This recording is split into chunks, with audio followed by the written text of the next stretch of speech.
Na noite de núpcias ele jurou não suportá-la, mas os ciúmes ao vê-la com outro homem revelaram um amor que ele não sabia que existia.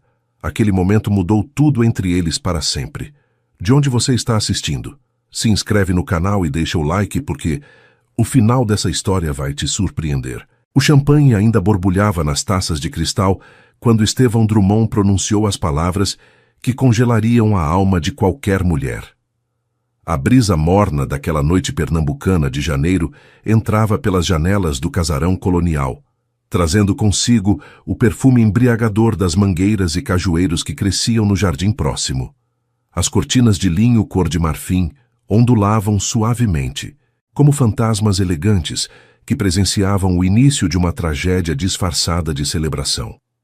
Não se iluda, disse ele, sem desviar o olhar do horizonte noturno onde as luzes de Recife cintilavam como estrelas caídas sobre o mar.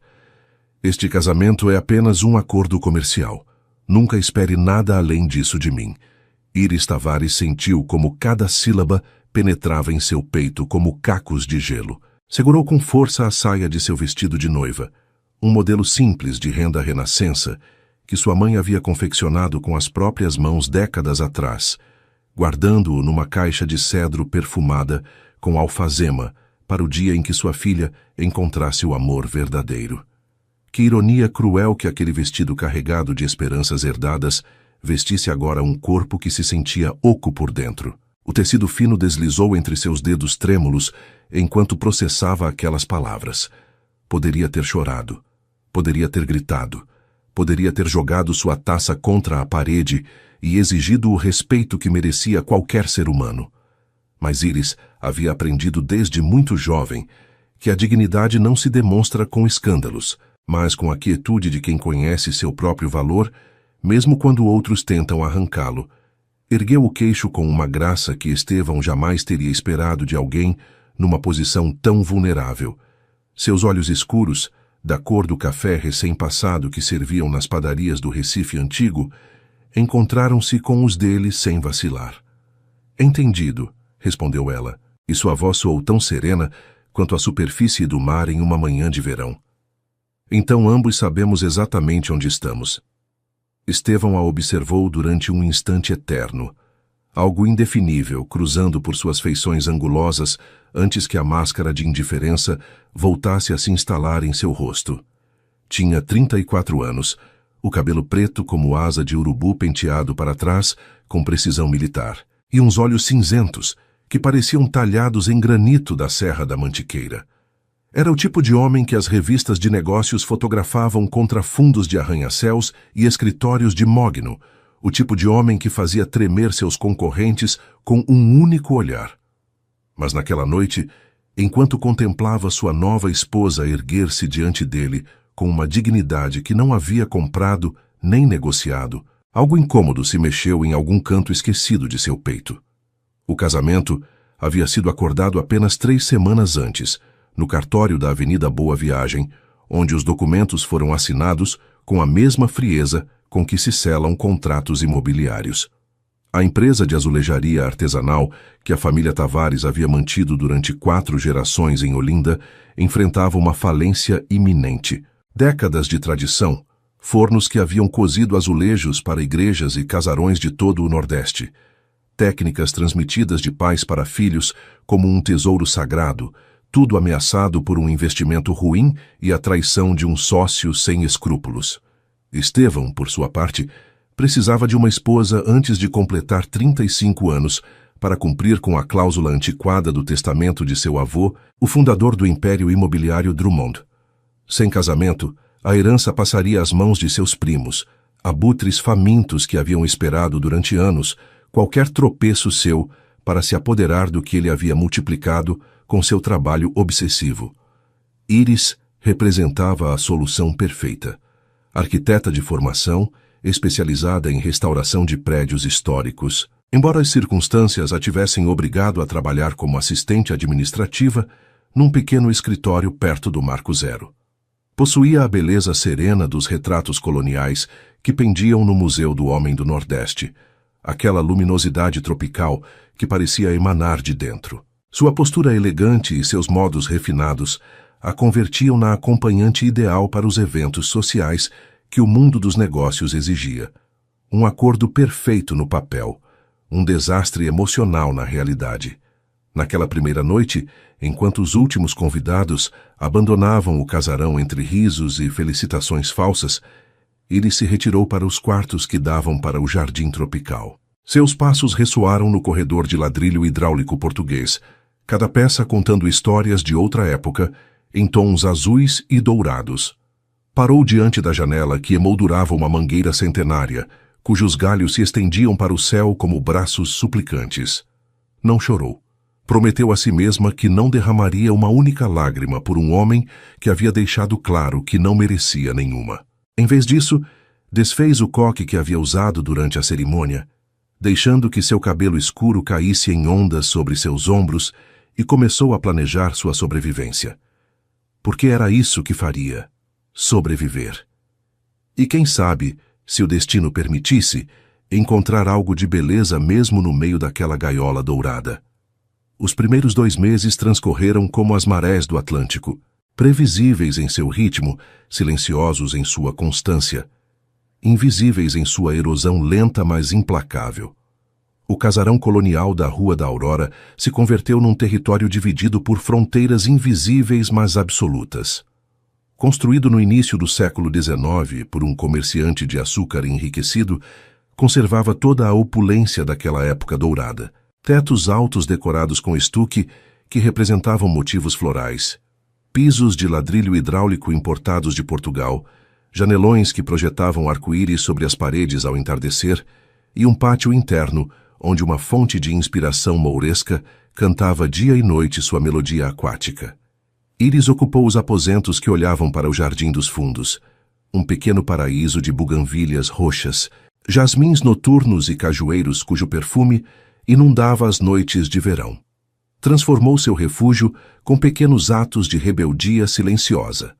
Vasos de barro do Alto do Moura que enchia com cravos vermelhos todo domingo depois de visitar a feira de Casa Amarela.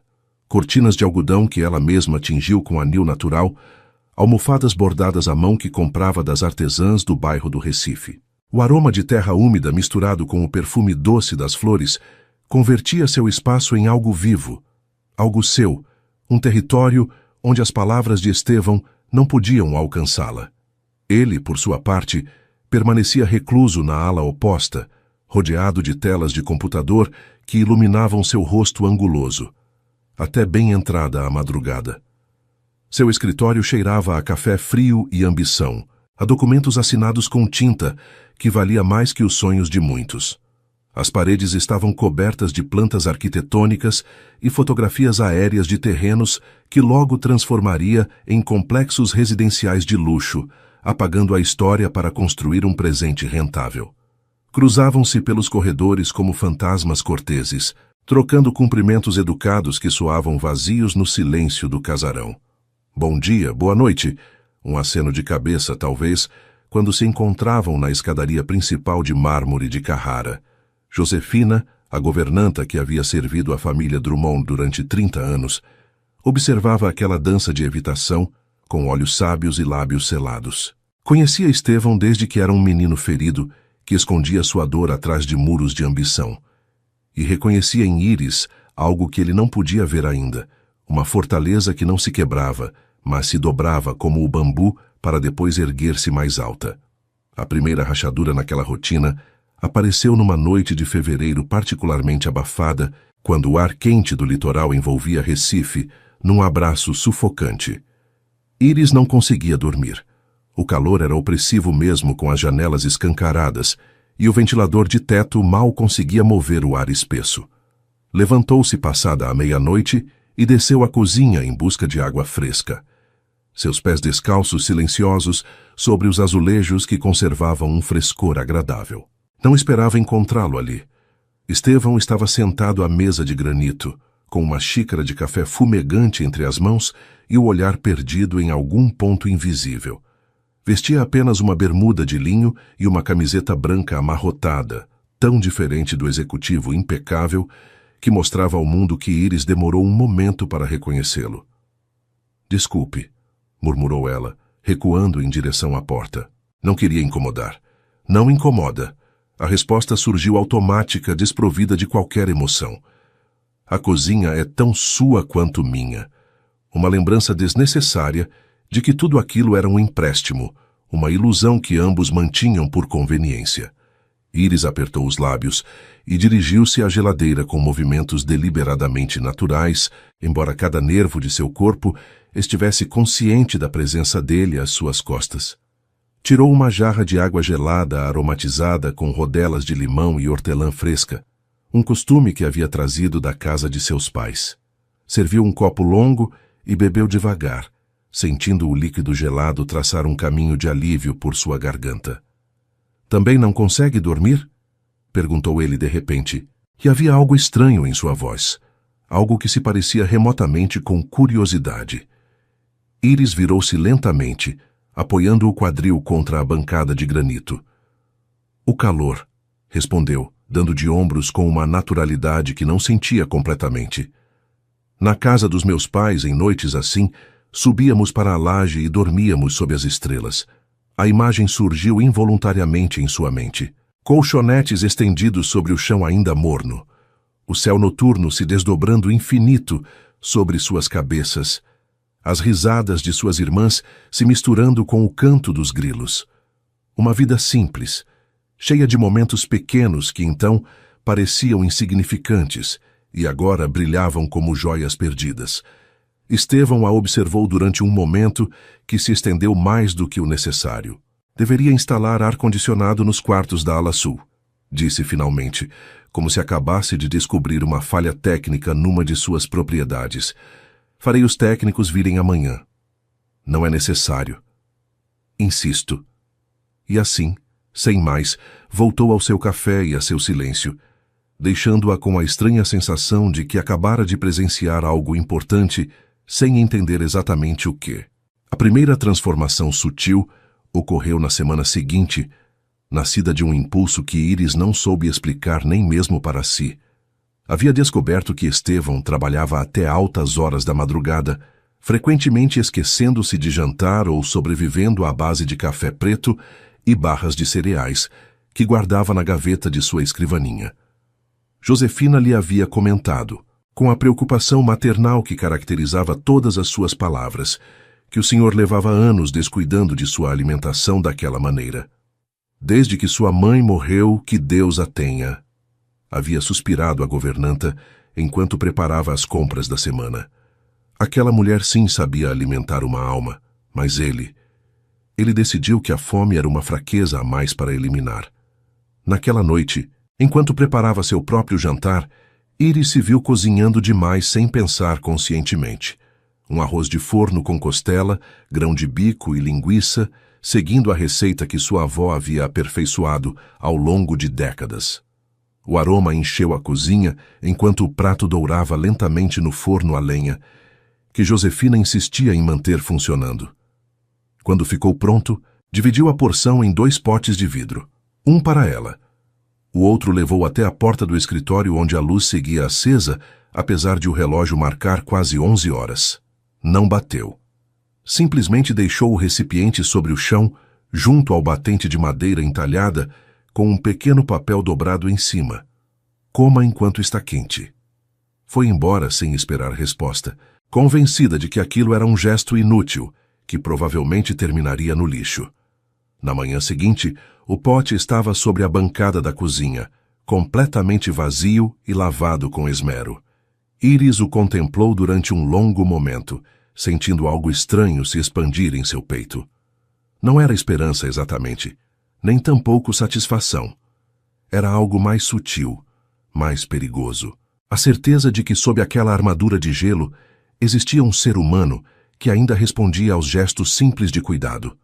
Naquela noite, preparou moqueca de peixe, com róbalo fresco, leite de coco, dendê e um refogado de tomate tão perfeito que a cor parecia líquido de pôr do sol. Deixou no mesmo lugar com a mesma nota escassa. E assim começou um ritual silencioso que nenhum dos dois mencionava jamais. Ela cozinhava, ele comia. Os potes apareciam vazios cada manhã, como prova de um diálogo que não precisava de palavras. Enquanto isso, Iris encontrou outro espaço onde sua alma podia respirar livremente. O centro comunitário do bairro de Campo Grande ocupava um prédio antigo cuja fachada descascada contava histórias de décadas de abandono. As paredes interiores precisavam urgentemente de uma mão de tinta. As lâmpadas fluorescentes piscavam como estrelas moribundas. E o cheiro de café do desjejum comunitário permanecia suspenso no ar até bem entrada a tarde.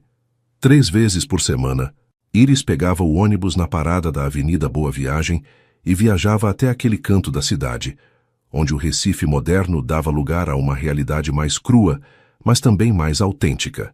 Ali, numa sala improvisada com mesas resgatadas de demolições e cadeiras que não combinavam entre si, ensinava desenho arquitetônico e técnicas básicas de restauração a adolescentes do bairro. Seus alunos vinham de famílias trabalhadoras, muitos deles filhos de imigrantes nordestinos que haviam chegado buscando o sonho litorâneo. Havia garotos como Jonas, cujo pai paraibano trabalhava na construção civil e cuja mãe limpava escritórios de madrugada. Ou como Letícia, 15 anos com olhos velhos demais para sua idade, que cuidava de seus 3 irmãos menores, enquanto sua mãe encadeava turnos numa fábrica de doces. Dona Iris, perguntou uma tarde Miguel, um garoto magro com óculos remendados com fita adesiva. Por que importa saber isso? Ninguém vai nos pedir para restaurar nenhum casarão. Iris largou o giz sobre a mesa e sentou-se na beirada da escrivaninha, olhando para seus alunos com um sorriso que transformava completamente seu rosto. Porque conhecer a história dos prédios é conhecer a história de quem os habitou, respondeu. Quando você aprende a ler uma fachada, a entender por que um arco tem essa forma, ou por que as janelas estão colocadas de certa maneira, começa a escutar vozes que levam séculos caladas. E isso, Miguel, é um superpoder que ninguém pode tirar de você. O garoto a olhou com ceticismo inicial, mas algo em seus olhos mudou quando ela tirou fotografias antigas dos carnavais de Recife do início do século, mostrando-lhes prédios que ainda existiam em suas próprias ruas, transformados pelo tempo, mas reconhecíveis se soubesse onde olhar. Eram aquelas tardes que mantinham Iris à tona. Entre a frieza do casarão da Rua da Aurora e a incerteza de sua situação, aquelas horas rodeada de jovens famintos de conhecimento e futuro lembravam-na de quem era além do papel de esposa decorativa. Sua risada ressoava genuína entre aquelas paredes descascadas, livre da contenção que se impunha na presença de Estevão. Seus olhos brilhavam ao explicar conceitos que amava, ao ver a compreensão iluminando rostos que o mundo havia decidido ignorar. O que Iris não sabia era que Igor, o assistente pessoal de Estevão, havia mencionado casualmente aquelas atividades durante uma reunião de trabalho. A senhora recusou usar o cartão de crédito que o senhor lhe ofereceu, comentou o jovem, enquanto organizava documentos sobre a escrivaninha. Trabalha meio período num pequeno escritório de restauração perto do Marco Zero. E às tardes livres passa num centro comunitário em Campo Grande, ensinando jovens de periferia. Estevão levantou a vista dos contratos que revisava, algo indefinível cruzando por suas feições. Recusou o cartão? Completamente. Disse que preferia ter seu próprio dinheiro por pouco que fosse. Naquela noite, Estevão permaneceu mais tempo do que o habitual, contemplando a escuridão através de sua janela. Em algum lugar daquela casa, dormia uma mulher que, podendo viver no luxo absoluto sem mexer um dedo, escolhia trabalhar e servir a outros. O conceito lhe resultava tão estranho quanto fascinante. A primeira verdadeira tempestade chegou ao 3º mês, anunciada não por trovões, mas pelo som de um celular vibrando contra a superfície da sala de jantar.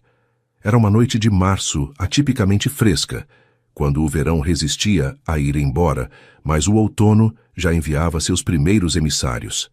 Iris e Estevão compartilhavam um de seus raros jantares juntos, sentados em extremos opostos da mesa de mogno que poderia ter abrigado 20 comensais.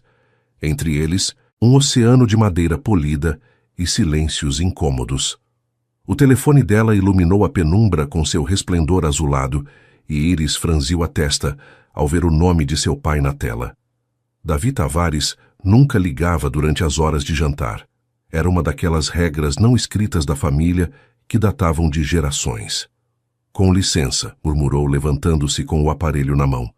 Preciso atender. Estevão assentiu sem levantar a vista de seu prato de peixe assado, embora seus ouvidos seguissem cada palavra que ela pronunciava no corredor. A conversa foi breve. As respostas de Iris, monossilábicas.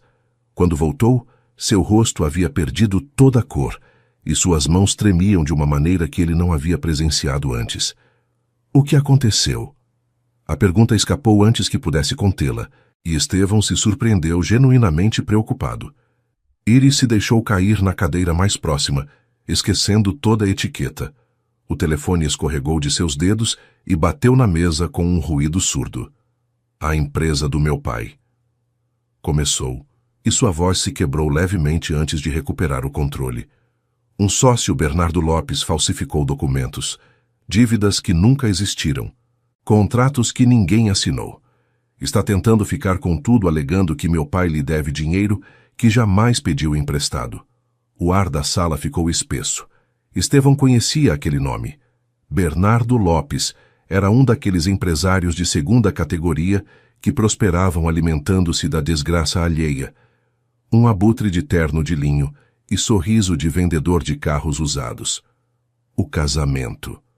Nosso acordo. Era para protegê-los, continuou Iris, e havia algo dilacerante em como pronunciava aquelas palavras. Mas ele encontrou outra maneira de atacar.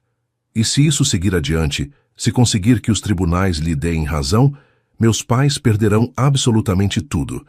4 gerações de trabalho, os fornos que meu bisavô construiu com as próprias mãos. Tudo. Pela primeira vez desde que se conheceram, lágrimas ameaçaram transbordar daqueles olhos escuros que tanto haviam se esforçado em permanecer secos. Iris as conteve com pura força de vontade, mas o esforço era visível na tensão de sua mandíbula, em como seus nós dos dedos esbranquiçavam ao agarrar a borda da mesa. Desculpe, murmurou, pondo-se de pé com brusquidão. Preciso de ar. Desapareceu antes que Estevão pudesse responder, o som de seus saltos se perdendo em direção ao pátio interno. Ele permaneceu imóvel durante vários minutos, o jantar esfriando diante de seus olhos enquanto processava o que acabara de presenciar. Havia esperado que ela implorasse sua ajuda, que usasse aquela crise como desculpa para pedir mais dinheiro, mais proteção, mais de tudo o que sua posição de esposa lhe permitia exigir. Em vez disso, havia ido embora sem pedir nada. Encontrou-a 1 hora depois, sentada no banco de ferro forjado sob a jabuticabeira que trepava pela parede do pátio. A lua, quase cheia, pintava seu rosto de prata enquanto ela contemplava a fonte mourisca, onde a água seguia cantando sua melodia eterna. Leque aos dramas humanos que a rodeavam. Havia abraçado seus joelhos contra o peito, como uma menina pequena buscando consolo em seu próprio calor. O perfume noturno dos jasmins saturava o ar, tão doce que quase resultava enjoativo. Estevão sentou-se ao seu lado sem pronunciar palavra. O banco de ferro protestou levemente sob seu peso, mas nenhum dos dois falou. O silêncio entre eles tinha textura naquela noite, pesado como veludo molhado, carregado de coisas não ditas e emoções que nenhum sabia nomear. Não preciso da sua pena, disse ela finalmente, sem girar para olhá-lo. Sei que isso não faz parte do nosso acordo. Não disse nada. Exatamente. Mais silêncio. Um gato cruzou o telhado vizinho com sigilo felino, sua sombra recortando-se brevemente contra o céu estrelado. Minha mãe costumava me trazer aqui quando eu era criança, comentou Estevão de repente, e sua própria voz o surpreendeu com aquela confissão inesperada. Este pátio era seu lugar favorito de toda a casa. Dizia que o som da água a ajudava a pensar. Iris girou ligeiramente a cabeça, estudando-o com uma expressão que ele não soube interpretar. O que aconteceu com ela? Morreu quando eu tinha 15 anos. Câncer. As palavras saíram desprovidas de emoção, planas como pedras de rio polidas por anos de corrente. Meu pai se enterrou no trabalho para não sentir o vazio. Eu aprendi com ele. Era a primeira informação pessoal que compartilhava desde que se conheceram. Iris a recebeu em silêncio, sem tentar oferecer consolo vazio nem frases feitas sobre o tempo que tudo cura. Sinto muito, disse simplesmente. Ele assentiu uma vez, um movimento quase imperceptível. Permaneceram ali até que o amanhecer começou a tingir o céu de tons rosados e o som dos primeiros vendedores ambulantes rompeu o feitiço da noite. O pregão de um homem anunciando frutas frescas, laranjas de Pernambuco e melancias de Petrolina chegou flutuando desde a rua como uma promessa de que o mundo seguia girando apesar de tudo. Vou investigar o caso do Lopes, disse Estevão enquanto se punham de pé, o orvalho da madrugada umedecendo suas roupas. Não prometo nada, mas verei o que posso fazer. Íris o olhou com surpresa genuína, as olheiras sob seus olhos evidenciando a noite em claro. Por que faria isso? Ele não respondeu. Talvez porque não conhecesse a resposta. As semanas que se seguiram trouxeram mudanças tão sutis que nenhum dos dois as teria reconhecido se alguém lhes tivesse apontado. Estevão começou a chegar mais cedo do trabalho. No início, convenceu-se de que era porque os mercados asiáticos fechavam mais cedo, ou porque certo projeto requeria menos supervisão noturna. Mas, no fundo, naquele canto de sua mente que preferia manter clausurado, sabia que buscava desculpas para coincidir com ela. Começou a perguntar sobre seu dia durante os jantares tardios, que agora compartilhavam com mais frequência. Como tinha sido a aula em Campo Grande? Algum aluno problemático? Havia avançado aquele projeto de restauração em que trabalhava durante as manhãs? Íris respondia no início com cautela, medindo cada palavra como se temesse revelar demais. Mas pouco a pouco, impulsionada talvez pela necessidade universal de ser escutada, começou a compartilhar fragmentos de seu mundo. Falou-lhe de Miguel, o garoto dos óculos remendados que havia começado a desenhar plantas arquitetônicas com uma precisão surpreendente. De Jonas, que havia conseguido sua primeira entrevista de trabalho como ajudante num escritório de design, graças à carta de recomendação que ela havia escrito. De Letícia, cuja mãe finalmente havia conseguido um horário mais humano que lhe permitia estar em casa quando seus filhos voltavam da escola. Você mudou a vida deles, comentou Estevão uma noite, genuinamente impressionado. Não tanto quanto eles mudaram a minha. Disse isso com uma simplicidade que ele não terminava de compreender. Como alguém podia encontrar tanto significado em dar sem esperar nada em troca? Seu mundo sempre havia funcionado com transações. Dar para receber, investir para obter benefícios, calcular cada movimento em função de seu retorno. Íris operava sob um sistema completamente diferente, e aquilo o desconcertava tanto quanto o fascinava. Enquanto isso, a investigação sobre Bernardo Lopes avançava silenciosamente. Estevão havia contratado o melhor escritório de advogados de Recife, especialistas em fraude empresarial que começavam a desembaraçar a trama de documentos falsificados e assinaturas imitadas. Não havia mencionado nada a Íris ainda. Queria ter algo concreto para oferecer-lhe, não meras promessas. A mudança mais significativa ocorreu num domingo de abril, quando o outono havia tingido finalmente as mangueiras da Rua da Aurora de tons dourados e alaranjados. Íris voltava da feira de Casa Amarela com sua cesta habitual de flores quando o encontrou esperando-a no vestíbulo, vestido com roupas casuais que ela jamais lhe havia visto usar. Jeans escuros, uma camisa de linho branca arregaçada até os cotovelos, tênis que pareciam recém-saídos da caixa. Pensei, começou ele, e havia algo quase tímido em sua expressão que transformava completamente suas feições habitualmente severas. Que poderíamos ir tomar um caldo de cana, em Olinda, se você não tiver outros planos. Íris ficou paralisada no meio do vestíbulo, um buquê de margaridas assomando de sua cesta de palha. Caldo de cana? Repetiu como se ele tivesse sugerido uma viagem à lua. É o que as pessoas fazem aos domingos, não é? Além disso, Josefina me informou que você nunca provou o autêntico caldo de cana de Olinda. Isso é praticamente um crime nesta terra. Um sorriso involuntário puxou os cantos dos lábios dela. Josefina lhe informou. Ela é muito persuasiva quando quer. E ameaçadora, para ser sincero. Íris soltou uma gargalhada, um som cristalino que ressoou nas paredes do vestíbulo como sinos de festa. Era a primeira vez que ria genuinamente em sua presença, e Estevão sentiu que algo se afrouxava em seu peito, como se uma corda apertada demais cedesse finalmente. "Me dê 5 minutos para deixar isso", disse ela, apontando para as flores. "Espero você." Aquela tarde em Olinda, sentados numa barraca de rua, enquanto o sol de outono aquecia seus rostos, algo mudou irremediavelmente entre eles. Iris lhe explicou a diferença entre o caldo de cana autêntico, espremido na hora, e as versões industrializadas que serviam nos supermercados. Ele confessou, quase envergonhado, que nunca havia visitado as praias de Porto de Galinhas, apesar de ter nascido em Pernambuco. Ela lhe falou das tardes que passava lá de criança, observando os cavalos marinhos enquanto seu avô pescava siri para a casquinha que preparava sua avó. Pela primeira vez conversaram como duas pessoas que genuinamente queriam se conhecer. Sem agendas ocultas, sem muros defensivos, sem o peso do acordo que os havia unido. "Por que arquitetura?", perguntou ele enquanto ela mastigava uma tapioca de coco. "Porque os prédios são como pessoas", respondeu ela depois de pensar um momento. "Tem histórias para contar, cicatrizes que os definem, memórias armazenadas em cada pedra.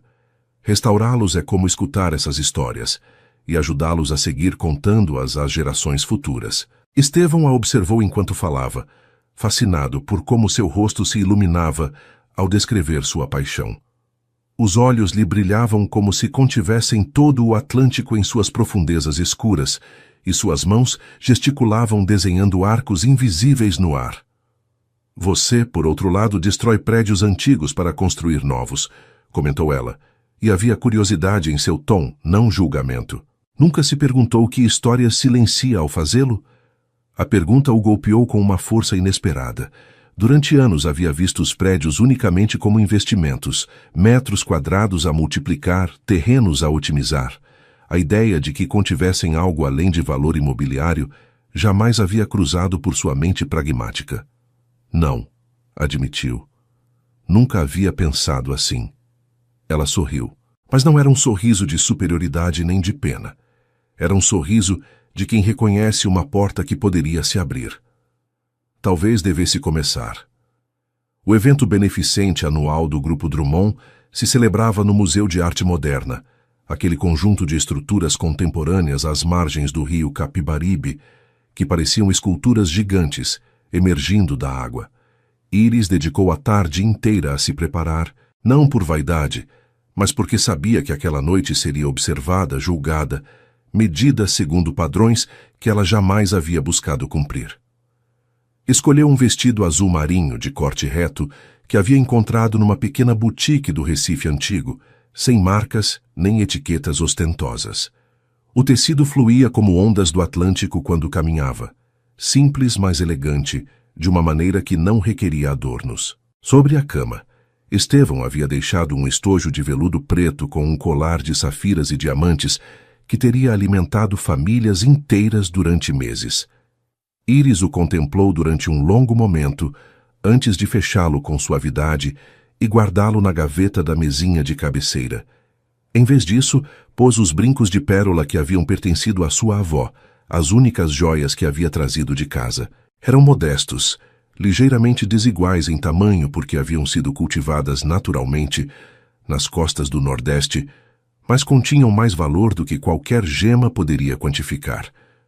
Como toque final, jogou sobre seus ombros o xale de seda herdado de sua bisavó, uma peça bordada com pássaros do paraíso e flores de ipê que havia atravessado gerações antes de encontrar seu lar em Recife. Quando desceu a escadaria principal do casarão, Estevão a esperava ao pé dos degraus.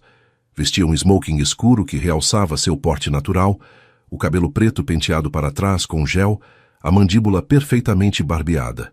Ficou imóvel ao vê-la, algo indecifrável cruzando por seus olhos cinzentos. "Não está usando as joias", observou, e sua voz soava estranhamente rouca. "Não preciso delas." Era verdade. A elegância natural de Iris, combinada com a herança emocional que portava naqueles singelos ornamentos, eclipsava qualquer exibição de riqueza. Parecia uma princesa de outro tempo, daquelas que reinavam por graça própria e não pelos tesouros de seus cofres. Você está. Estevão vacilou buscando palavras que habitualmente não precisava. Deslumbrante. Um rubor leve tingiu as bochechas dela, mas manteve a compostura. Obrigada, você também. O Museu de Arte Moderna brilhava como uma joia arquitetônica naquela noite. Os prédios modernos, iluminados com luzes que mudavam de cor gradualmente, se refletiam nas águas do Capibaribe, criando um efeito de irrealidade onírica. O evento se celebrava no salão principal, cujo interior havia sido transformado num jardim tropical artificial, com milhares de orquídeas importadas e pequenas fontes que sussurravam entre as mesas dos convidados.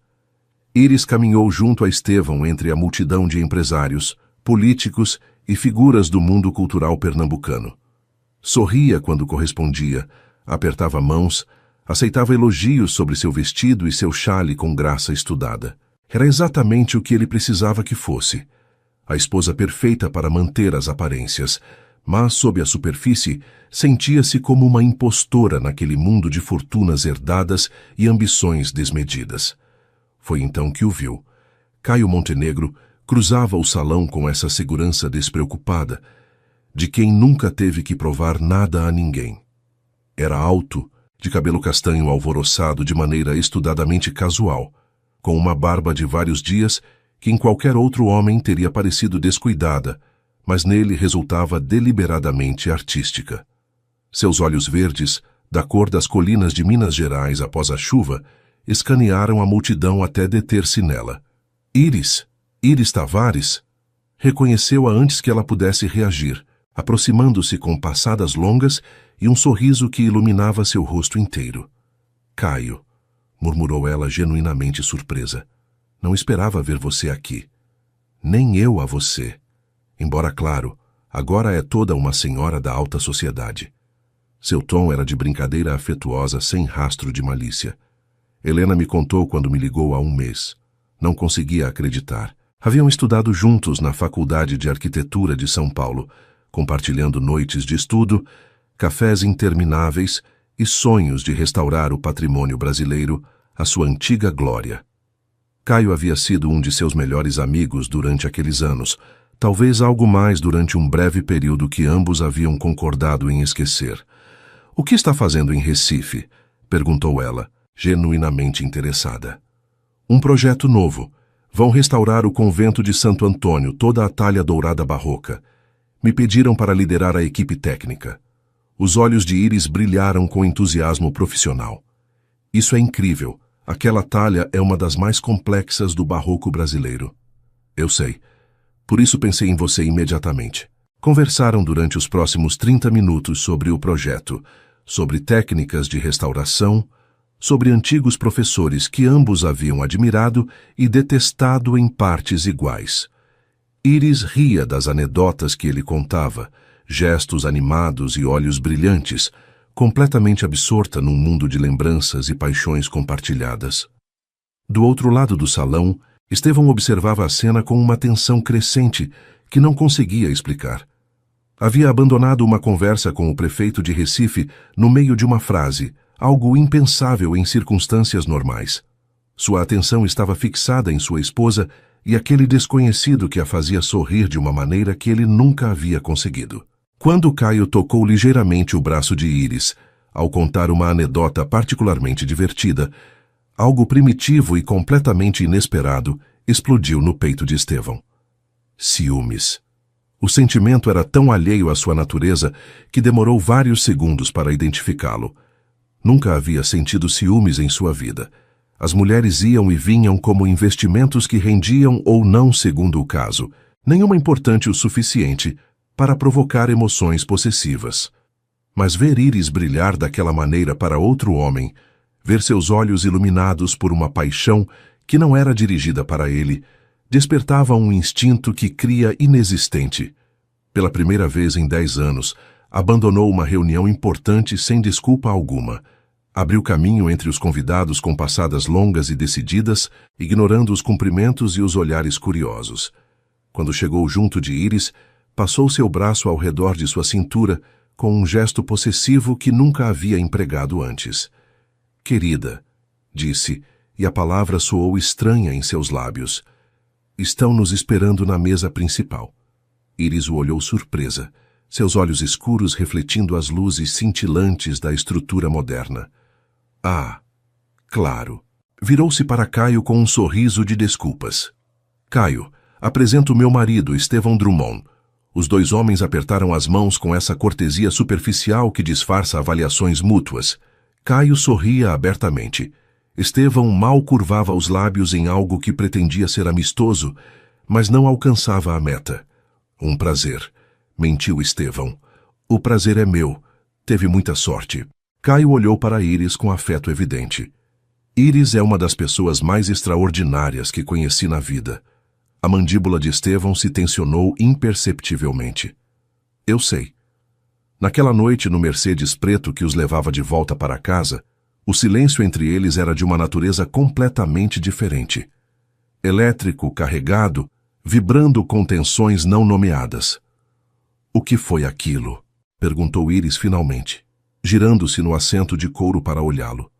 Estevão mantinha os olhos fixos na estrada, os nós dos dedos brancos de tanto apertar o volante. Não sei do que está falando. Praticamente me arrastando para longe do Caio como se eu fosse uma propriedade extraviada. O silêncio que se seguiu pesava como chumbo. Não gostei da maneira como ele olhava para você, admitiu finalmente. E cada palavra parecia arrancada de sua garganta contra sua vontade. Íris estudou seu perfil tenso durante um longo momento. Caio é um velho amigo, nada mais. Um velho amigo que toca seu braço e faz você sorrir de uma maneira que eu jamais consegui. As palavras flutuaram no ar do carro como uma confissão involuntária. Estevão se amaldiçoou mentalmente por tê-las pronunciado, por ter revelado aquela vulnerabilidade que nem mesmo sabia que possuía. Íris não respondeu imediatamente. Em vez disso, virou-se para a janela, contemplando as luzes de Recife deslizarem na noite enquanto processava o que acabara de escutar. Seu marido, o homem que havia declarado que aquele casamento era puramente comercial, estava com ciúmes. Era impossível não sentir uma pequena pontada de satisfação ante aquela revelação. E talvez algo mais perigoso ainda: esperança. As semanas que se seguiram ao evento beneficente trouxeram mudanças que nenhum dos dois teria antecipado. Estevão começou a buscar desculpas para estar nos mesmos espaços que ela com uma frequência que já não podia ser atribuída à casualidade. Observava-a enquanto regava as plantas do pátio, notando como seus dedos acariciavam cada folha com uma ternura que dedicava a todo ser vivo que entrava em sua órbita. Escutava-a cantarolar melodias nordestinas enquanto cozinhava, canções de sua infância que enchiam a cozinha de uma calidez que os eletrodomésticos de última geração jamais poderiam proporcionar. Começou a fazer perguntas que antes não lhe interessavam. Como havia aprendido a cozinhar assim? Por que escolhia sempre cores terra para decorar? Que livro estava lendo aquela semana e o que achava? As respostas de Íris, no início cautelosas, foram ganhando extensão e profundidade, à medida que sua desconfiança cedia terreno. Descobriu que ela havia aprendido a cozinhar de sua avó durante os verões no sítio de Gravatá, no agreste pernambucano. Que escolhia cores terra porque a conectavam com a argila das oficinas de sua família, com o barro que havia visto moldar em azulejos desde que tinha memória. Que estava lendo um romance de Marta Medeiros e que achava que as mulheres de suas histórias tinham a mesma resistência silenciosa que ela admirava em sua mãe. Foram noites de conversas que se estendiam além da meia-noite, primeiro na sala de jantar formal e depois, gradualmente, no pátio interno onde o som da fonte criava um pano de fundo hipnótico. Descobriram pontos em comum que nenhum esperava. Ambos preferiam o café puro e amargo. Detestavam os eventos sociais, embora por razões diferentes, encontravam consolo na arquitetura, embora olhassem os prédios de ângulos opostos. Foi durante uma dessas noites, no final de maio, quando Íris recebeu a ligação que mudaria tudo. Caio havia contatado-a para oferecer-lhe formalmente uma vaga em seu prestigioso escritório de Belo Horizonte. O projeto do convento de Santo Antônio era só o começo, Tinham contratos em Salvador, Rio de Janeiro, até trabalhos internacionais em Portugal e na Itália. Oferecia-lhe um salário competitivo, a oportunidade de liderar equipes de restauração, viagens que a levariam por todo o Brasil e além. Era o sonho que havia tido, que abandonar quando a crise da empresa familiar a obrigou a deixar São Paulo e voltar a Recife para trabalhar como assistente administrativa. Contou a Estevão durante o jantar daquela noite, incapaz de conter a emoção que fazia brilhar seus olhos. Ele a escutou em silêncio enquanto ela descrevia as possibilidades, os projetos, as cidades que visitaria. E com cada palavra, sentiu como algo em seu interior desmoronava. "Vai aceitar?"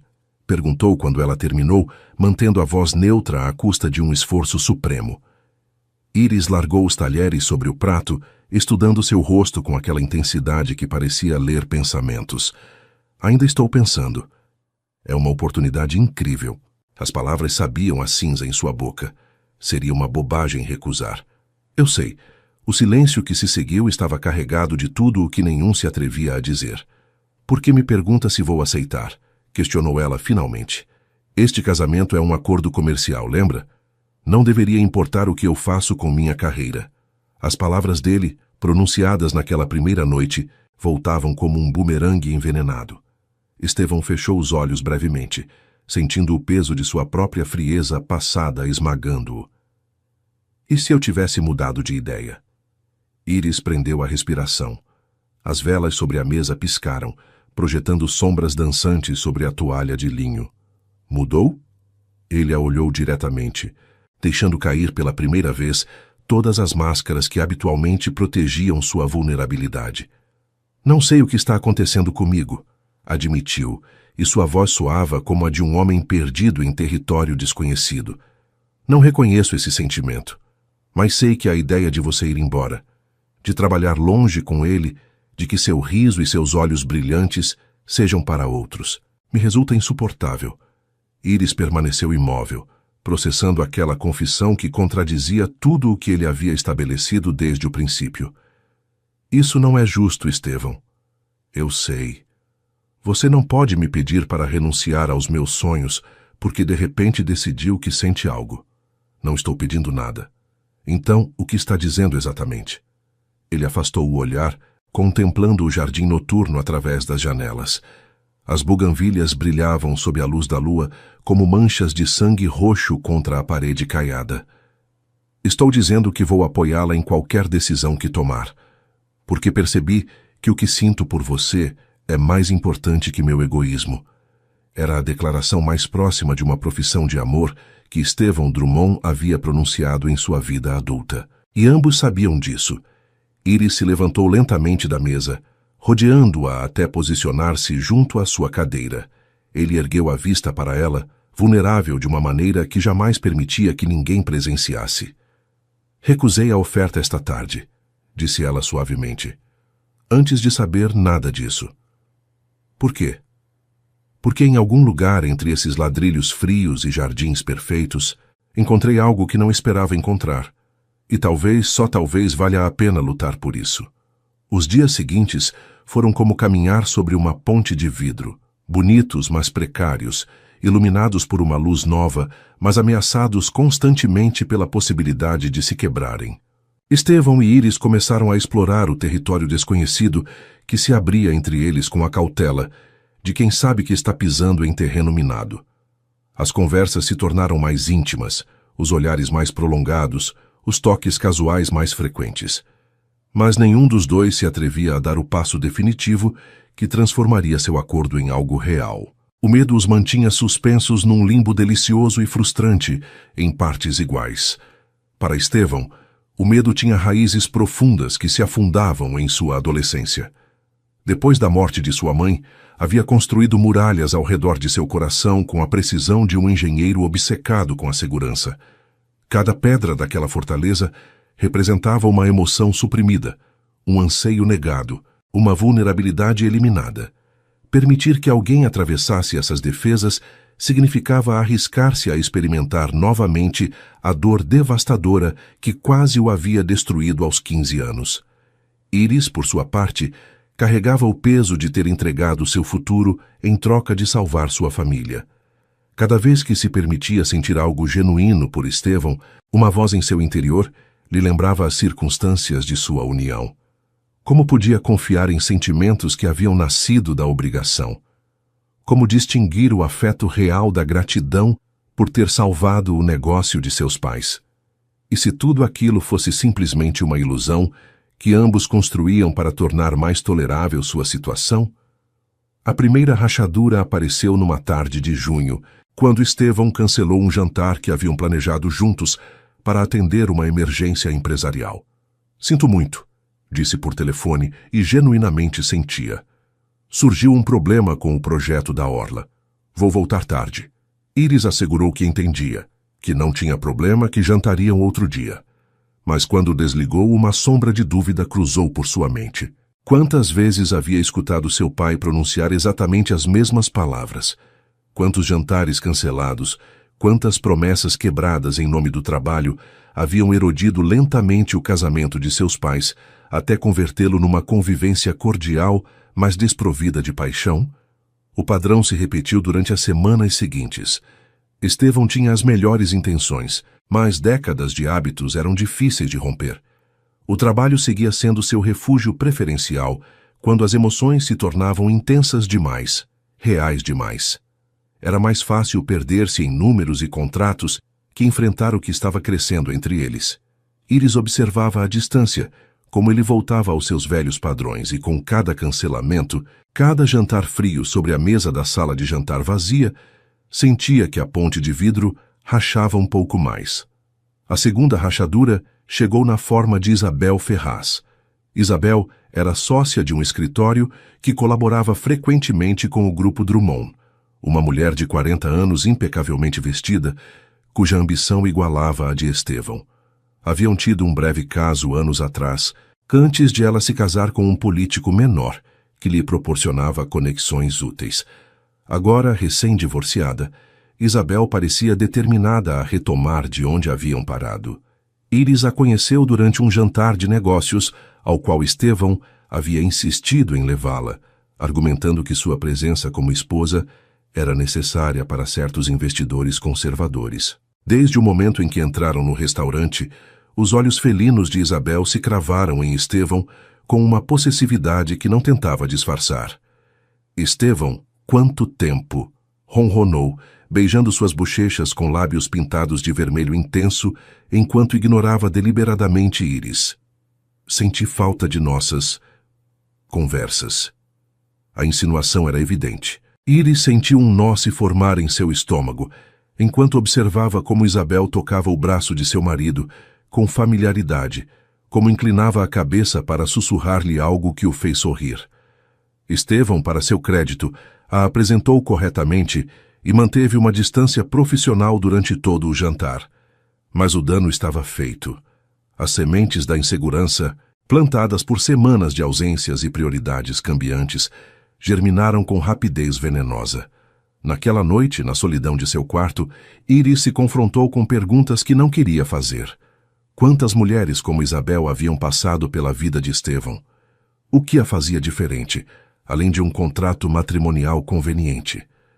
E se o que ele sentia não era amor, mas costume? O conforto de ter uma esposa apresentável que não exigia nada? As dúvidas se multiplicaram como ervas num jardim abandonado. A terceira rachadura, a mais profunda, surgiu quando Estevão descobriu a verdade sobre o caso de Bernardo Lopes. Seus advogados haviam desembaraçado a trama de documentos falsos, identificando cada assinatura falsificada e cada fatura inventada. O caso estava praticamente ganho. Bastava apresentar as provas ao juiz para que Lopes enfrentasse acusações de fraude que o enviariam à prisão e salvariam definitivamente a empresa da família Tavares. Mas a investigação havia revelado algo mais. A empresa de azulejaria tinha problemas estruturais que iam além da traição de Lopes. Décadas de resistência a se modernizar, de se agarrar a métodos tradicionais num mercado que exigia inovação, haviam enfraquecido seus alicerces. Embora ganhassem o caso legal, a viabilidade a longo prazo era duvidosa, sem um investimento significativo e mudanças drásticas na gestão. Estevão contratou consultores, analisou números, elaborou um plano de resgate que podia funcionar. Mas requeria uma condição. Ele teria que se envolver diretamente na gestão, basicamente tomando o controle do negócio familiar de Iris sob a estrutura do Grupo Drummond. Era a solução prática, era o inteligente, e era exatamente o que Iris havia temido desde o princípio, que sua família ficasse completamente endividada com ele, que o último vestígio de independência que lhe restava desaparecesse. Quando Estevão lhe apresentou o plano numa noite, acreditando que ela o receberia com gratidão, encontrou-se com algo completamente diferente. Não, disse Iris, e sua voz era firme, embora seus olhos brilhassem com algo que podia ser raiva ou dor. De jeito nenhum. É a única opção viável. Não. Não vou permitir que transforme a empresa da minha família em mais uma de suas aquisições. Não é uma aquisição. É um resgate. Há alguma diferença quando o resultado é o mesmo? Ela se pôs de pé, afastando-se dele como se sua proximidade queimasse. Meu bisavô construiu essa empresa com as próprias mãos. Meus avós a mantiveram viva durante a ditadura, quando não havia nem lenha para os fornos. Meus pais sacrificaram tudo por ela. E você quer que eu simplesmente entregue tudo a você de presente? Estou tentando ajudar. Está tentando controlar. As palavras saíram afiadas, carregadas de semanas de insegurança acumulada. É a única coisa que sabe fazer, não é? Comprar, controlar, possuir. As empresas, os prédios, e agora eu e tudo que me importa. O silêncio que se seguiu era o de duas pessoas se dando conta de que haviam chegado a um precipício inesperado. Não é isso o que quero, disse Estevão finalmente, sua voz apenas um sussurro. Então, o que quer? Ela o enfrentou com olhos que brilhavam de lágrimas contidas. Porque cada vez que começo a acreditar que isso poderia ser real, algo me lembra como começamos. Um acordo. Um contrato. Eu era a solução para seu problema de herança, nada mais. Isso mudou.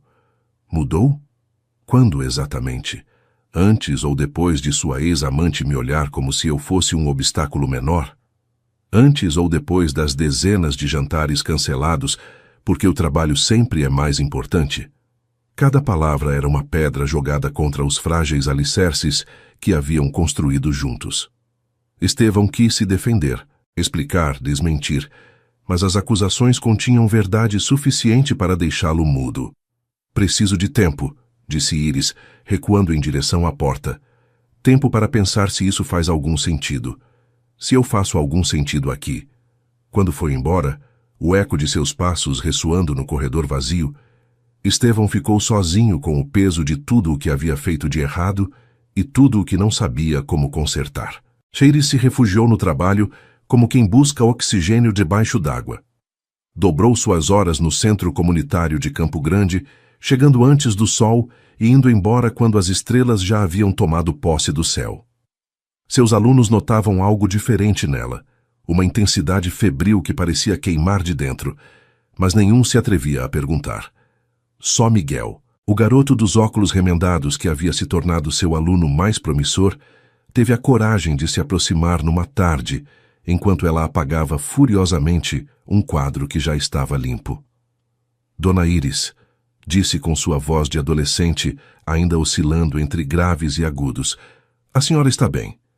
Ela parou seu movimento, o apagador suspenso no ar. Estou bem, Miguel, só cansada. Minha mãe dizia que quando uma mulher diz que está cansada, na verdade quer dizer que está triste, mas não sabe como explicar. A observação, tão simples e tão certeira, desarmou as defesas que Iris havia mantido de pé durante dias. Largou o apagador e sentou-se pesadamente na beirada da mesa, olhando para aquele garoto que havia aprendido cedo demais a ler a dor alheia. Sua mãe é muito sábia. Era. Miguel sentou-se numa carteira próxima, suas pernas magras balançando sem tocar o chão. Morreu há 2 anos. Câncer. O coração de Iris se apertou. Sinto muito. Não sabia. Tudo bem. O garoto deu de ombros com aquela resignação prematura que parte a alma. Antes de ir embora, ela me disse algo que não entendi na hora, mas acho que estou começando a entender agora. O que ela disse? Que o amor não é um sentimento. É uma decisão que você toma todo dia, especialmente nos dias em que é difícil. Miguel a olhou com uma intensidade imprópria de seus 14 anos.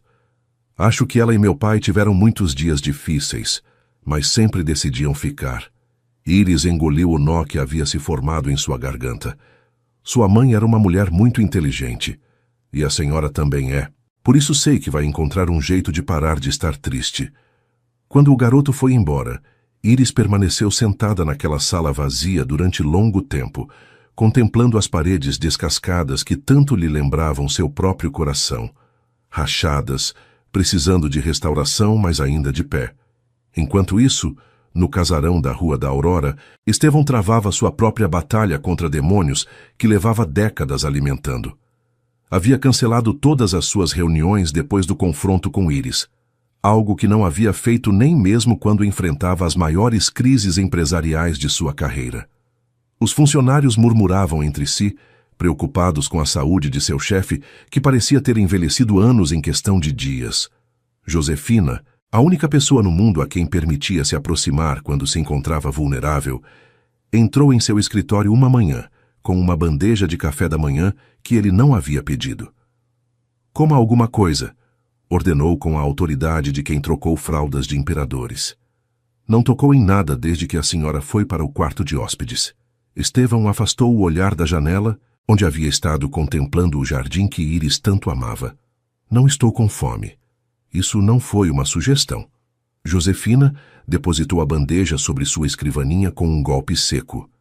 E quando terminar, vai me contar o que fez para que aquela mulher que te olha como se você fosse algo especial esteja agora trancada chorando quando acha que ninguém a ouve. Ela não chora. Chora toda noite. Mas é orgulhosa demais para deixar você ver. A informação golpeou Estevão como um soco no estômago. Tentei ajudá-la, a família dela. Ajudar ou controlar? A mesma pergunta que Iris lhe havia lançado. Estevão fechou os olhos, sentindo o peso de seus próprios padrões esmagando-o. Não sei fazer as coisas de outra maneira, Josefina. É a única coisa que conheço. A governanta sentou-se diante dele sem ser convidada, algo que só ela se atreveria a fazer.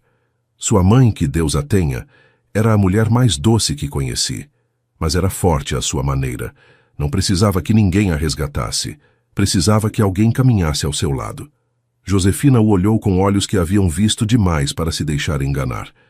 Seu pai nunca entendeu a diferença, e temo que você também não. Qual é a diferença? Resgatar é fazer as coisas por alguém.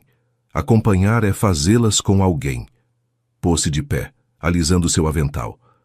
Aquela moça não precisa de um salvador. Precisa de um companheiro. A pergunta é se você sabe como ser um. Quando foi embora, deixando para trás o aroma de café recém-passado e verdades incômodas, Estevão contemplou a bandeja de café durante longo tempo. Pela primeira vez em sua vida, perguntou-se se tudo o que sabia sobre o amor, sobre relacionamentos, sobre se conectar com outro ser humano, estava fundamentalmente errado. As noites eram o pior. Iris ficava acordada no quarto de hóspedes, escutando os sons de uma casa que havia começado a sentir como lar antes de tudo desmoronar. O pingar da fonte do pátio, o ranger das vigas de madeira centenárias se ajustando ao frio de junho, o distante murmúrio do trânsito noturno na Rua da Aurora. E às vezes, quando o silêncio era mais profundo, os passos de Estevão no corredor. Paravam sempre diante de sua porta, permaneciam ali durante minutos eternos e depois se afastavam sem que ele jamais batesse. Ela também não abria. Ambos estavam presos num impasse criado pelo orgulho ferido e o medo de dar o primeiro passo.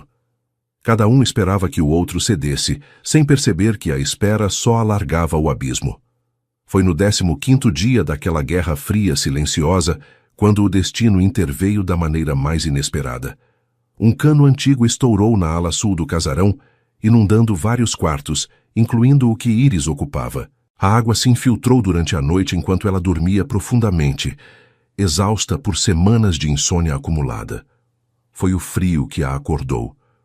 O contato gelado da água contra seus pés, quando estes tocaram o chão encharcado. Que diabos! A luz do corredor se acendeu de repente, e Estevão apareceu na porta com o pijama manchado de umidade e expressão de alarme. O cano do banheiro estourou. Toda a ala está inundada. Seu olhar percorreu o quarto, avaliando os danos com o olho experiente de construtor. Você precisa sair daqui. O teto pode ceder se a água se acumular. Não havia tempo para discussões nem rancores acumulados. Iris agarrou o essencial, umas fotografias de sua família que guardava na mesinha de cabeceira, e seguiu Estevão pelo corredor, enquanto Josefina coordenava ligações de emergência ao serviço de manutenção. Pode usar meu quarto, ofereceu ele enquanto subiam para a ala norte. Eu durmo no escritório. Não precisa. Iris. Ele parou no meio da escada, virando-se para olhá-la. Por uma noite, por favor, pare de brigar comigo. Havia algo tão exausto em sua voz, tão desprovido da arrogância que normalmente o blindava, que ela assentiu sem mais objeções. O quarto de Estevão era um território que não havia explorado desde que se mudou. Mais austero do que esperava, com móveis de linhas simples e cores neutras. Mas havia detalhes que a surpreenderam. Uma fotografia de uma mulher bonita, de olhos cinzentos, sobre a cômoda, que só podia ser sua mãe. Uma pilha de livros na mesinha revelando gostos insuspeitos em história e filosofia. E sobre a escrivaninha, junto a documentos de trabalho, um pequeno vaso com gerânios secos. São do meu jardim? Perguntou, tocando as pétalas murchas com dedos trêmulos. Estevão, que havia entrado para buscar uns cobertores adicionais, parou de repente. Cortei há semanas, antes de tudo isso. Pigarreou desconfortavelmente. Gostava de como cheiravam. Me lembravam você quando não estava. O silêncio que se seguiu era diferente de todos os que haviam compartilhado antes.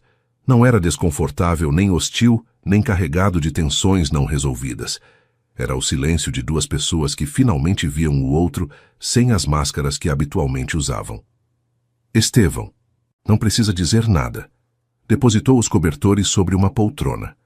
Sei que estraguei tudo. Sei que tentei resolver as coisas do meu jeito em vez de te escutar. E sei que você tem todo o direito de não me perdoar. Iris sentou-se na beirada da cama, envolta no roupão que ele lhe havia emprestado. Cheirava a ele, café, sândalo, algo indefinivelmente masculino que lhe resultava já tão familiar. Eu também cometi erros, admitiu suavemente. Me deixei levar pelo medo em vez de falar com você. Tirei conclusões sem dar a oportunidade de você se explicar. Você tinha razões para desconfiar. Dei muitas. Talvez. Mas o amor não deveria ser uma lista de agravos que guardamos para usar como armas quando estamos feridos. A palavra caiu entre eles como uma pedra num lago, criando ondas que se expandiram até tocar cada canto do quarto. Amor. Era a primeira vez que algum dos dois a pronunciava em voz alta. Estevão se ajoelhou diante dela, tomando suas mãos entre as suas. Seus olhos cinzentos, habitualmente tão frios e impenetráveis, brilhavam com uma vulnerabilidade que ela jamais havia presenciado. Não sei como fazer isso, confessou. Nunca aprendi. Meu pai me ensinou a construir impérios, mas ninguém me ensinou a construir um lar. Sei de números e contratos e negociações, mas não sei como mostrar a alguém que a amo sem tentar controlar tudo. Iris sentiu que suas próprias lágrimas começavam a cair, mas desta vez não tentou detê-las. Então vamos aprender juntos. Vai me dar outra chance? Ela o olhou longamente, vendo além do empresário implacável, além do homem ferido, até o menino de 15 anos que havia perdido sua mãe e havia decidido que nunca mais permitiria que o amor o destruísse. Sim, sussurrou. Mas desta vez fazemos de verdade. Sem contratos nem acordos comerciais. Só você e eu decidindo todo dia que queremos estar juntos. Quando ele a beijou, o sabor das lágrimas de ambos se misturou em algo que era ao mesmo tempo salgado e doce, como o mar Atlântico que havia sido testemunha silenciosa de toda sua história. O amanhecer seguinte trouxe uma luz diferente ao casarão da Rua da Aurora. As equipes de manutenção trabalhavam na ala danificada, suas vozes e ferramentas criando uma sinfonia de reparação que parecia se estender além dos canos estourados. Havia algo simbólico naquele caos de restauração, pensou Iris enquanto observava da janela do quarto de Estevão, envolta ainda em seu roupão. Ele entrou com 2 xícaras de café fumegante, vestido já com roupa de trabalho, mas com uma suavidade em suas feições que ela não havia visto antes. Josefina diz que vão levar pelo menos 1 semana para reparar os danos da água. Estendeu-lhe uma das xícaras. Vai ter que ficar aqui enquanto isso. Acho que vou sobreviver à tortura. O sorriso que ele lhe dedicou, genuíno e caloroso, transformou completamente seu rosto habitualmente severo. Tenho que ir ao escritório umas horas, mas cancelei o jantar com os investidores coreanos. Pensei que poderíamos fazer algo juntos esta noite. Algo normal. O que os casais normais fazem?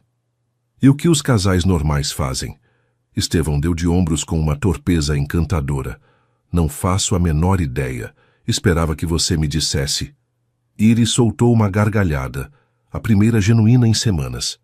Poderíamos começar por algo simples, passear pela orla ao entardecer, jantar em algum lugar sem toalhas de linho nem garçons intimidadores, ver um filme em casa com pipoca. Tudo isso soa agradável. Ele pronunciou a palavra como se fosse um conceito novo que estivesse saboreando. Diferente de tudo que conheço. Essa é a ideia. Assim começou o que Iris chamaria mais tarde a reconstrução dos alicerces. Durante as semanas seguintes, aprenderam a se conhecer de maneiras que o contrato matrimonial jamais havia contemplado. Estevão descobriu que Iris cantava desafinado enquanto cozinhava, que tinha um medo irracional de pombos e que chorava toda vez que via filmes onde os cachorros eram protagonistas, mesmo as comédias. Iris descobriu que ele guardava uma coleção secreta de vines de jazz que herdou de sua mãe, que detestava frutos do mar apesar de viver em Recife, e que sonhava acordado com desenhar casas em vez de complexos de escritórios. Os jantares deixaram de ser atos de cortesia vazia para se converterem em rituais que ambos esperavam com antecipação.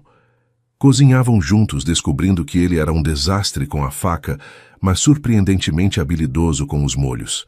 Comiam na cozinha, sentados nos banquinhos altos da bancada, com as pernas entrelaçadas e as risadas enchendo os espaços que antes o silêncio ocupava. Mas foi o projeto da empresa de azulejaria que cimentou verdadeiramente sua nova dinâmica. Estevão apresentou a Iris uma proposta completamente reformulada, tão diferente da original que parecia concebida por outra pessoa. Não quero absorver a empresa, explicou enquanto desdobrava documentos sobre a mesa da sala de jantar. Quero investir nela como sócio minoritário. Seus pais mantêm o controle total. Meus recursos financeiros apoiam a modernização, mas as decisões continuam sendo deles. Iris estudou os números, os termos, as cláusulas desenhadas para proteger a autonomia de sua família. Isso é incrivelmente generoso. Não é generosidade, é o correto. Ele passou uma mão pelo cabelo, um gesto de nervosismo que ela começava a reconhecer. Conversei com a Josefina sobre o que significa acompanhar em vez de resgatar. Acho que isso é o mais perto que posso chegar de entender. Ela levantou a vista dos documentos, encontrando seus olhos cinzentos, que a olhavam com uma mistura de esperança e medo. É exatamente o que precisávamos. O alívio que cruzou pelo rosto dele foi quase palpável. Apresentaram a proposta a Davi e Eliana Tavares num domingo, na casa da família em Olinda, onde o cheiro de esmalte e argila impregnava cada canto. Os pais de Iris, inicialmente cautelosos ante o genro que haviam visto unicamente como um empresário frio que havia comprado sua filha, escutaram com atenção crescente enquanto Estevão explicava os termos. Por que faria isso? Perguntou Davi finalmente, suas mãos calejadas de artesão cruzadas sobre a mesa de madeira gasta. Não ganha nada com essas condições.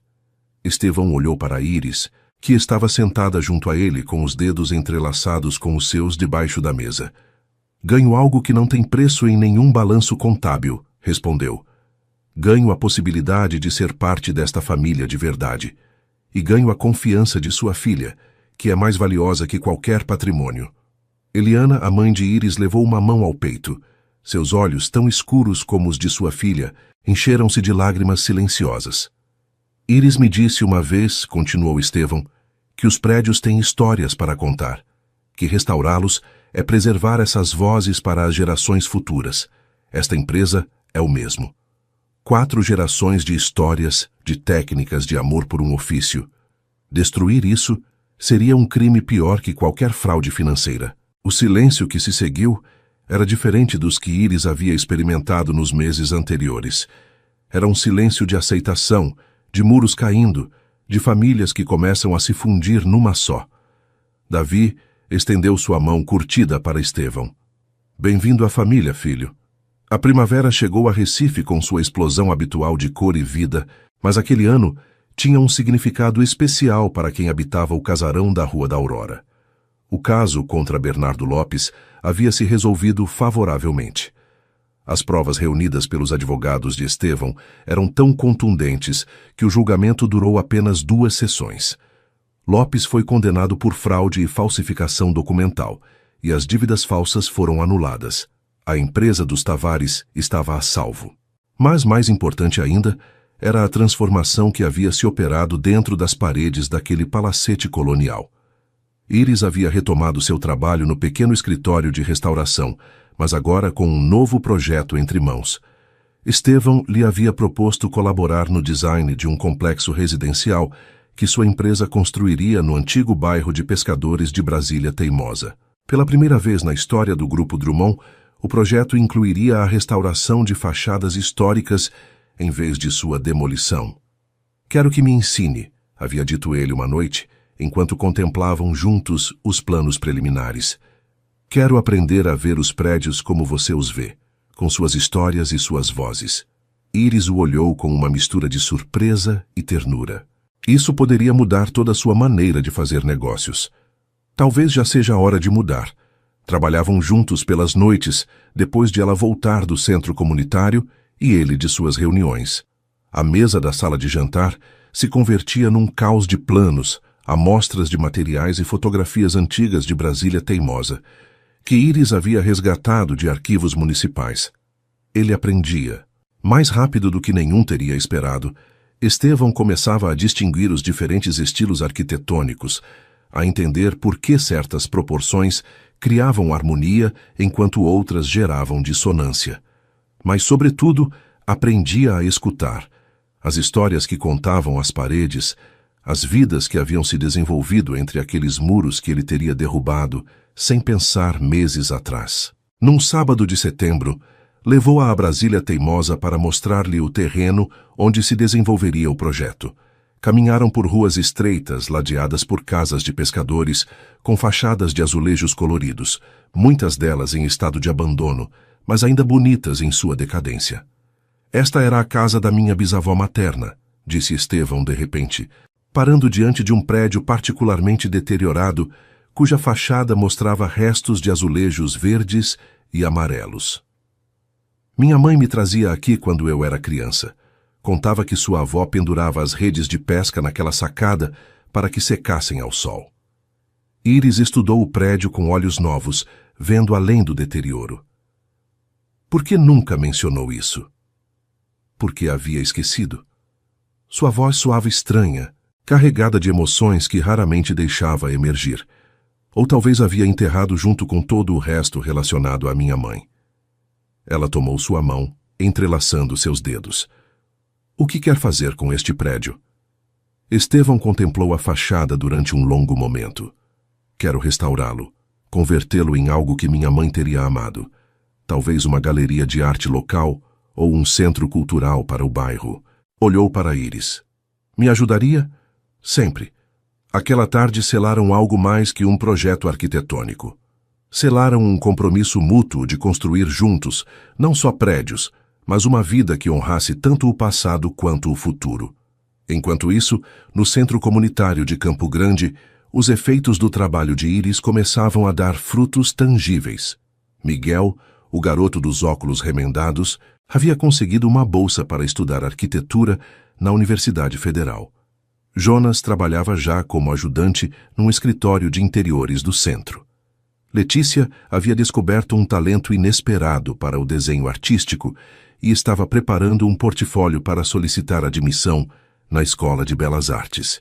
A senhora mudou nossas vidas, disse-lhe Miguel no dia de sua formatura do programa comunitário, com olhos brilhantes, atrás de uns óculos novos que Estevão havia pago discretamente.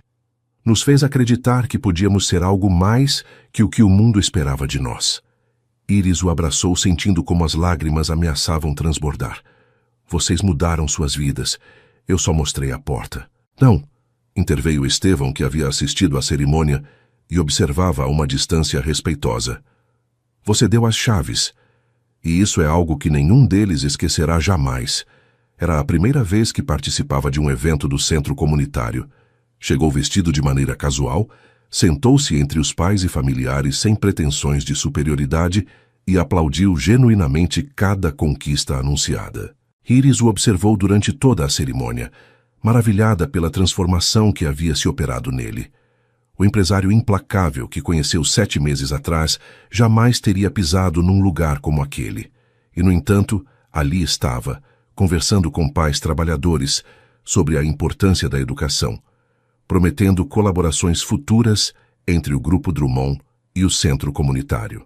Te amo, sussurrou-lhe ela enquanto voltavam caminhando sob as estrelas de primavera, caso não soubesse. Ele parou no meio da calçada, tomando-a pelos ombros para olhá-la nos olhos.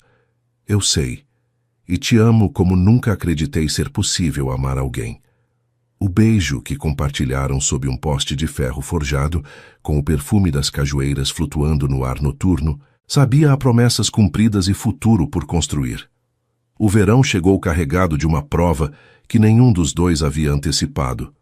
Tudo começou com uma ligação de Igor numa manhã de dezembro, quando Recife derretia sob um sol implacável e as barracas de água de coco de Boa Viagem transbordavam de turistas buscando alívio ao calor. Senhor Drummond, temos um problema. Seu primo Rodrigo encontrou algo. Estevão empalideceu ao escutar os detalhes. Rodrigo, o maior de seus primos, e o que mais ansiosamente havia esperado que falhasse em cumprir a cláusula matrimonial do testamento, havia contratado investigadores privados, e haviam descoberto a verdade. O casamento com Íris havia sido um acordo comercial. Existiam documentos, testemunhos do cartório, provas irrefutáveis de que a união se havia concretizado unicamente para cumprir com os requisitos da herança.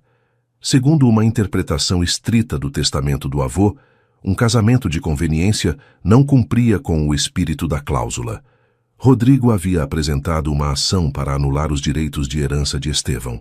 Se eu perder este processo, explicou Estevão a Íris naquela noite, sua voz desprovida da segurança que habitualmente a caracterizava, vou perder tudo. A empresa, o casarão, os projetos, tudo o que construí durante 15 anos. Íris o escutou em silêncio, processando a magnitude da crise. Que opções temos? Os advogados dizem que a melhor defesa seria demonstrar que o casamento se transformou em algo genuíno, que o que começou como um acordo se converteu em amor real. Estevão passou as mãos pelo rosto. Mas é minha palavra contra a deles, e Rodrigo tem provas documentais das negociações iniciais. Então vamos buscar outras provas. Como? Como você prova perante um tribunal que ama alguém? Íris tomou suas mãos, obrigando-o a olhá-la. Contando nossa história. Toda. Desde o princípio até agora. Deixando que vejam como 2 estranhos que se casaram por obrigação aprenderam a se escolher todo dia. O julgamento se celebrou em março, quando as primeiras chuvas de outono limpavam o pó do verão, e o céu de Recife recuperava aquele azul profundo que inspirou gerações de pintores. A sala do tribunal estava lotada. A imprensa havia farejado a história de um drama familiar entre milionários e havia acorrido em massa. Rodrigo Drummond, um homem de rosto anguloso e olhar calculador, sentava-se junto à sua equipe de advogados com expressão de satisfação antecipada. O primeiro dia foi brutal. Os advogados de Rodrigo apresentaram e-mails, atas notariais, declarações de testemunhas que haviam presenciado as negociações iniciais. Cada documento pintava o quadro de um casamento fabricado, uma farsa desenhada unicamente para cumprir requisitos legais. Estevão suportou o interrogatório com uma calma que contradizia o turbilhão de emoções em seu interior. Admitiu a verdade das origens de seu casamento. Não mentiu, nem tentou disfarçar o evidente. "O que dizem é verdade", declarou ante o juiz. "Me casei com Iris Tavares porque precisava cumprir uma cláusula testamentária. Ela aceitou porque sua família enfrentava uma crise financeira. Foi um acordo entre estranhos." Os murmúrios percorreram a sala. Os advogados de Rodrigo trocaram olhares vitoriosos. "Mas isso foi há 8 meses", continuou Estevão. "O que aconteceu depois é uma história completamente diferente." No segundo dia, Iris tomou o banco de testemunhas. Falou sem anotações preparadas, com aquela naturalidade que a caracterizava mesmo nas circunstâncias mais difíceis. Contou a noite de casamento, as palavras cruéis de Estevão, os meses de silêncio e distância. Não ocultou nada da frieza inicial, das feridas causadas e recebidas, mas também falou dos potes de comida deixados junto à porta do escritório, das flores que ele guardava secas em seu quarto, das noites sob as estrelas no pátio da Fonte Mourisca, de um homem que aprendeu a ver prédios como histórias e pessoas como algo mais que números num balanço. "Me apaixonei por ele", declarou ante o tribunal, sua voz firme e clara. "Não pelo empresário que assina cheques, nem pelo herdeiro de uma fortuna. Me apaixonei pelo homem que se ajoelha para falar na altura das crianças num centro comunitário, pelo que guarda flores murchas porque lembram de mim, pelo que está aprendendo, todo dia, a abrir as portas que fechou há 20 anos. Os olhos de Estevão brilhavam enquanto a escutava. Em algum momento durante seu testemunho, havia deixado de importar-lhe o veredito. Independentemente do que decidisse o juiz, havia escutado palavras que validavam toda a dor do processo de transformação. No terceiro dia, chegaram as testemunhas da defesa. Josefina declarou sobre as mudanças que havia presenciado na casa. Os pais de Iris falaram do projeto empresarial, desenhado não para absorver, mas para acompanhar. Miguel, com seus óculos novos e sua voz ainda adolescente, descreveu como o Sr. Drummond havia financiado bolsas para alunos do centro comunitário sem pedir nada em troca. Mas foi a última testemunha que inclinou definitivamente a balança. Caio Montenegro entrou na sala com sua presença carismática habitual. Rodrigo e seus advogados haviam antecipado usá-lo como prova de um casamento fictício. Afinal, era publicamente conhecido que havia sido próximo a Iris durante seus anos de faculdade. O que não esperavam era sua declaração. "Conheci Iris há 10 anos", disse ante o tribunal. "Fomos amigos próximos, talvez algo mais brevemente. Acompanhei sua vida desde então, às vezes de perto, às vezes de longe, e posso dizer-lhes com certeza absoluta que a mulher que vi naquele evento há meses, a forma como olhava para seu marido quando achava que ninguém a observava, não era o olhar de alguém cumprindo um contrato. Era o olhar de alguém apaixonado. Virou-se para onde estavam sentados Estevão e Iris. Ofereci-lhe um trabalho que teria significado o cumprimento de todos seus sonhos profissionais. Recusou para ficar com ele, não porque lhe pedisse, mas porque escolheu fazê-lo. Isso, excelência, não é o que faz alguém num casamento de conveniência. O veredito chegou uma semana depois. O juiz determinou que, independentemente das origens do casamento, existiam provas suficientes de que a união havia evoluído para algo genuíno, que cumpria tanto com a letra quanto com o espírito do testamento. Os direitos de herança de Estevão ficavam intactos. Quando saíram do tribunal sob um aguaceiro de outono que havia esvaziado as ruas, Iris parou no meio da calçada para erguer o rosto para a chuva. "O que está fazendo?" perguntou Estevão, protegendo-a inutilmente com sua jaqueta. "Celebrando." Ela abriu os braços, deixando que a água encharcasse seu vestido, seu cabelo, toda ela. "Ganhamos, Estevão. Não só o processo. Tudo. Ganhamos tudo." Ele a contemplou durante um momento, lembrando da mulher que havia conhecido 8 meses atrás, tão diferente e, ao mesmo tempo, tão igual à que tinha agora diante dele. Depois, abandonou toda a pretensão de dignidade e se juntou a ela sob a chuva, abraçando-a enquanto a água misturava suas lágrimas com as gotas do céu pernambucano. 6 meses depois, a luz do amanhecer se filtrava através das cortinas do quarto, que agora compartilhavam oficialmente, tingindo tudo de tons dourados e rosados. Íris despertou com o peso familiar do braço de Estevão sobre sua cintura, sua respiração pausada, acariciando sua nuca. Era a manhã de seu primeiro aniversário de casamento. 1 ano desde aquela noite em que ele havia pronunciado as palavras que poderiam ter destruído tudo antes de começar. 1 ano de transformações, batalhas, quedas e ressurreições. Virou-se suavemente para contemplar seu rosto adormecido. As linhas de tensão que habitualmente marcavam sua testa haviam suavizado com o tempo. Mesmo em sonhos, um leve sorriso curvava seus lábios, como se os fantasmas que antes o perseguiam tivessem encontrado finalmente a paz. Sei que está me olhando, murmurou ele sem abrir os olhos. Como sabe? Porque eu faço o mesmo toda manhã quando acordo antes de você. Íris sorriu, inclinando-se para beijá-lo suavemente. Feliz aniversário. Feliz aniversário, meu amor. As palavras, que 1 ano atrás teriam soado impossíveis em seus lábios, fluíam agora com naturalidade. Estevão havia aprendido não só a pronunciá-las, mas a senti-las com cada fibra de seu ser. Levantaram-se juntos, tomaram café da manhã no pátio interno, onde a fonte mourisca seguia cantando sua melodia eterna. O jardim havia crescido e mudado sob os cuidados de Íris. Novas espécies se misturavam com as antigas, criando uma tapeçaria de cores e fragrâncias que mudava a cada estação. Por volta do meio-dia, Estevão a levou com os olhos vendados até um lugar que havia mantido em segredo durante semanas. Aonde está me levando? Paciência. O carro parou finalmente e ele a guiou com cuidado sobre um terreno irregular até posicioná-la exatamente onde queria. Já pode olhar. Íris tirou a venda e prendeu a respiração.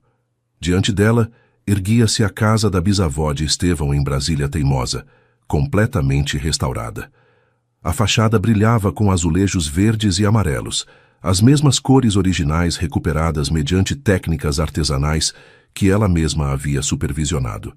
A sacada onde alguma vez penduraram redes de pesca lucia agora jardineiras de ferro forjado, transbordando de gerânios. Mas o que a fez chorar foi a placa sobre a porta principal. Centro Cultural Ana Drummond, em honra à mãe de Estevão. Terminamos na semana passada, explicou ele, rodeando-a com seus braços por trás. Será um espaço para artistas locais, oficinas para jovens do bairro, eventos culturais abertos a toda a comunidade. Beijou sua têmpora. E quando inaugurarmos oficialmente, quero que você dirija o programa arquitetônico. Quero que ensine aqui o que me ensinou, a ver a beleza no que outros consideram ruínas. Íris virou-se entre seus braços, emoldurando seu rosto com as mãos.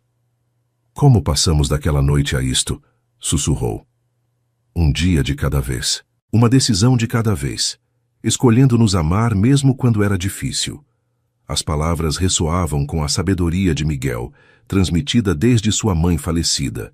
O amor não é um sentimento, é uma decisão que você toma todo dia. Naquela noite, celebraram seu aniversário com um jantar íntimo no pátio do casarão, rodeados unicamente de quem mais importava, os pais de Íris, Josefina, que havia praticamente adotado o casal como seus filhos, e um pequeno grupo de amigos, que haviam presenciado sua transformação. Quando os últimos convidados foram embora e o silêncio recuperou seu domínio sobre a noite pernambucana, Estevão guiou Íris para o banco de ferro forjado sob a jabuticabeira, onde tantas conversas cruciais haviam acontecido. Tenho algo para você. Tirou de seu bolso uma pequena caixa de veludo. Mas quando Íris a abriu, não encontrou joias extravagantes nem diamantes deslumbrantes.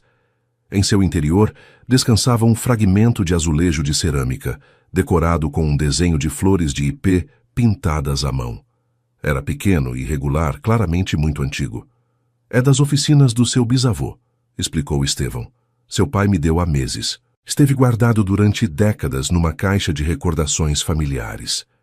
Me disse que seu bisavô O pintou para sua esposa no dia de seu casamento, como promessa de que seu amor seria tão duradouro quanto o esmalte cozido. Iris contemplou o pequeno tesouro com lágrimas caindo livremente. Queria dar-lhe algo que representasse tudo o que construímos juntos, continuou ele. Não há joia no mundo que tenha mais valor que este pedaço de história. Sua história. Nossa história agora. Ela ergueu a vista, encontrando seus olhos cinzentos que brilhavam sob a luz da lua. Te amo, Estevão Drummond. Tudo de você. O homem que era, o homem que é, o homem que está se tornando. E eu te amo, Iris. Mais do que jamais acreditei ser capaz de amar.